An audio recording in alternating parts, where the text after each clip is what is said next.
সুপ্রিয় পঞ্চম শ্রেণীর শিক্ষার্থী বন্ধুরা, আসসালামু আলাইকুম। কেমন আছো তোমরা সবাই? আশা করি ভালো আছো।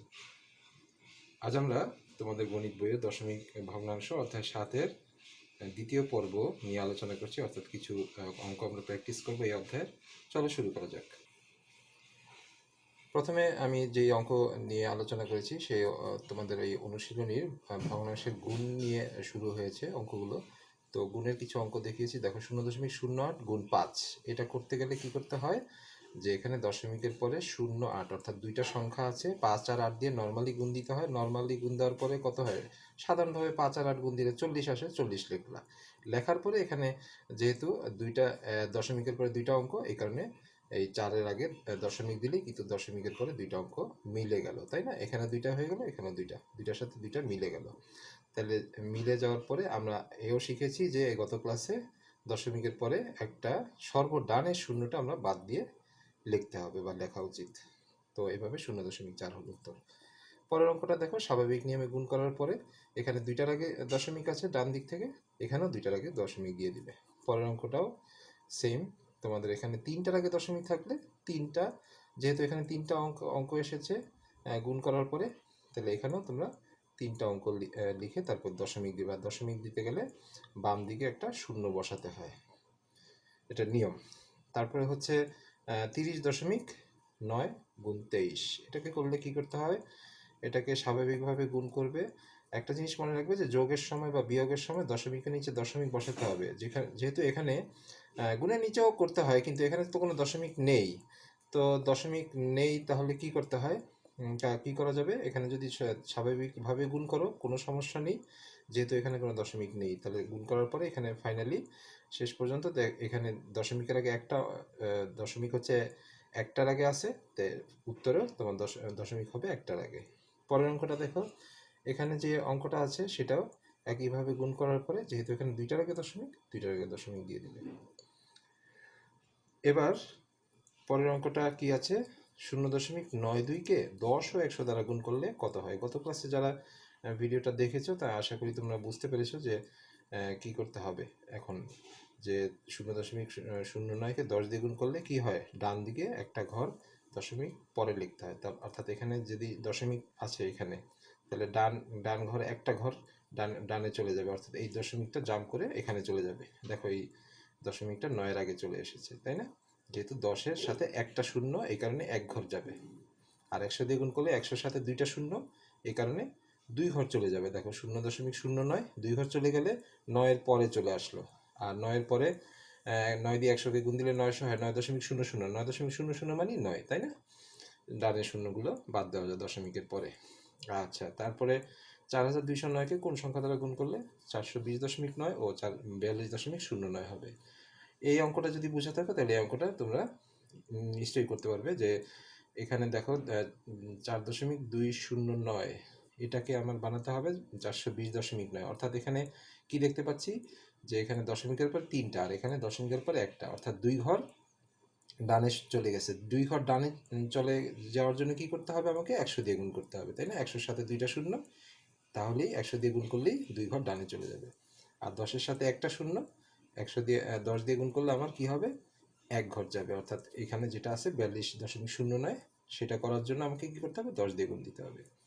তাহলে 4.209 হয়ে গেল 42.09। আশা করি বুঝতে পেরেছ। এবার আমরা ভগ্নাংশের দশমিক ভগ্নাংশের ভাগ নিয়ে আলোচনা করছি। 5 জন শিক্ষার্থী, একটা প্রশ্ন হচ্ছে 5 জন শিক্ষার্থী 4.5 মিটার ফিতা নিজেদের মধ্যে সমান ভাগে ভাগ করতে চায়, তা প্রত্যেকে কত মিটার ফিতা পাবে।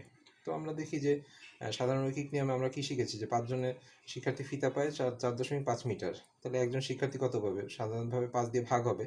তাহলে ভাগের নিয়মটা হচ্ছে কি, যেটা ইতিমধ্যে আলোচনা হয়ে গেছে, যে 5 যেহেতু 4-এর মধ্যে যাচ্ছে না, 45 পুরোটাকে নিতে হচ্ছে। এই কারণে যেহেতু 4-এর পরে দশমিক, এই কারণে 0 দশমিক বসিয়ে নিয়ে 5×9 = 45 লিখে এই 0.9টা হবে তখন উত্তর। এভাবে অঙ্কটা করতে হবে। পরের অঙ্কটা দেখো, 8 দিয়ে 1.6কে ভাগ। এখানে কি করা উচিত, যে 8 দিয়ে 16কে ভাগ দিলে আমরা কি করতাম, 8 দুগুণে 16 হতো। তাহলে যেহেতু 16-র 1 আর 6-এর মাঝখানে দুই দশমিক আছে, তাহলে কি এখানে দশমিক বসিয়ে এখানে এইভাবে তোমরা দেখিয়ে দিবে। তারপর অঙ্কটা কি, এখানে হচ্ছে 0.021, ভাগ 3, তাহলে এটাকে করতে গেলে হ্যাঁ নিশ্চয়ই আগের ভিডিওতে তোমরা শুনেছো যে যেই অঙ্কটার সাথে শূন্য দশমিক নেই সেটার সাথে প্রয়োজনীয় সংখ্যক শূন্য বসিয়ে নিতে হবে। দেখো এখানে কয়টা দশমিক, যেটাতে দশমিক আছে সেটাতে কয়টা অঙ্ক আছে দশমিকের পরে, 1 2 3টা। তাহলে এই 3টা যেহেতু অঙ্ক দশমিকের পরে, এই কারণে এই 3-এর পরে এই 3টা শূন্য বসিয়ে নিবা। শূন্য বসিয়ে নিলে এখানে যেহেতু এটা নিয়ে কাজ করলা, তাহলে 21 এখন ফ্রি হয়ে গেল। তাহলে 21 ফ্রি হয়ে গেলে 3000 দিয়ে ভাগ হবে এখন 21কে, শুধু 21কে ভাগ হবে। 21কে ভাগ করতে গেলে কি হবে, প্রথমে শূন্য দশমিক লিখলাম, মানে এই শূন্যটা আসলো অর্থাৎ 210। পরে শূন্যটা আরেকটা শূন্য লিখলে আরেকটা শূন্য আসলো 2100, তাও কিন্তু 3000 সমান হচ্ছে না।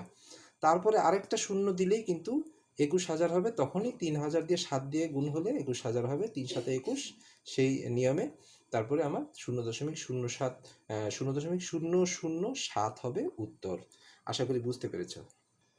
এই অঙ্কটাতে 4 দিয়ে 0.32কে ভাগ করতে বলা হয়েছে। তাহলে দেখো 4 দিয়ে 0.32কে ভাগ করতে গেলে আমরা যদি 4 দিয়ে 32কে ভাগ দিতাম তাহলে 4 8 32 হতো। তাহলে এখানে যেহেতু আমি 3-এর মধ্যে চলে যাচ্ছি, তো 3 সহ 32 নিয়ে হিসাব করতেছি, তার মানে আমি দশমিকের ভিতরে চলে গেলাম। তার মানে এখানে আমার 0 বসিয়ে তারপরে 4 8 32 লিখে এভাবে আসবে। তবে এখানে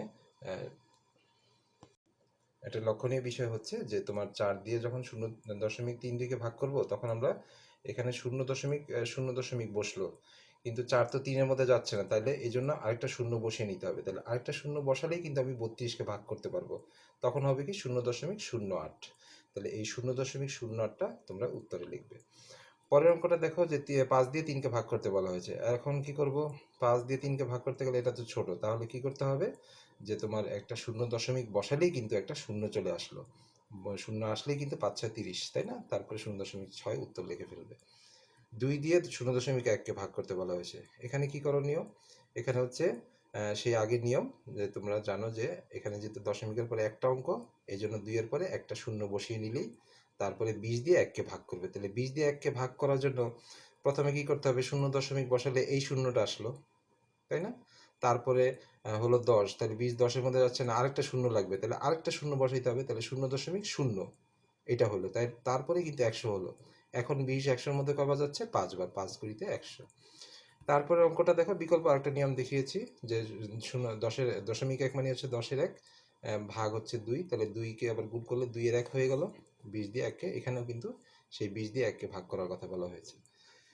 এই অঙ্কটা দেখো যে তোমার 0.04 ভাগ হচ্ছে 5, তাহলে এখানে 5 দিয়ে ভাগ করতে গেলে, তাহলে এখানে দশমিকের পরে 2টা অঙ্ক, তাহলে এখানেও 2টা শূন্য বসিয়ে আগের মতো এভাবে 500 দিয়ে 4কে ভাগ করবে, 500 দিয়ে 4কে ভাগ করলে 0.008 আসবে।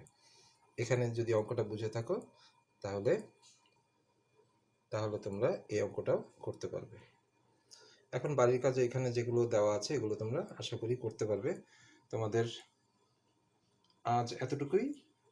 আশা করি তোমরা এতক্ষণ যে আলোচনা হলো তোমরা বুঝতে পেরেছো আশা করি। তো যদি কোনো সমস্যা হয় বা বুঝতে, আমাকে নিশ্চয়ই লিখে জানাবে এই ক্লাসে বা পরবর্তী ক্লাসে। আজকের জন্য ধন্যবাদ। আল্লাহ হাফিজ।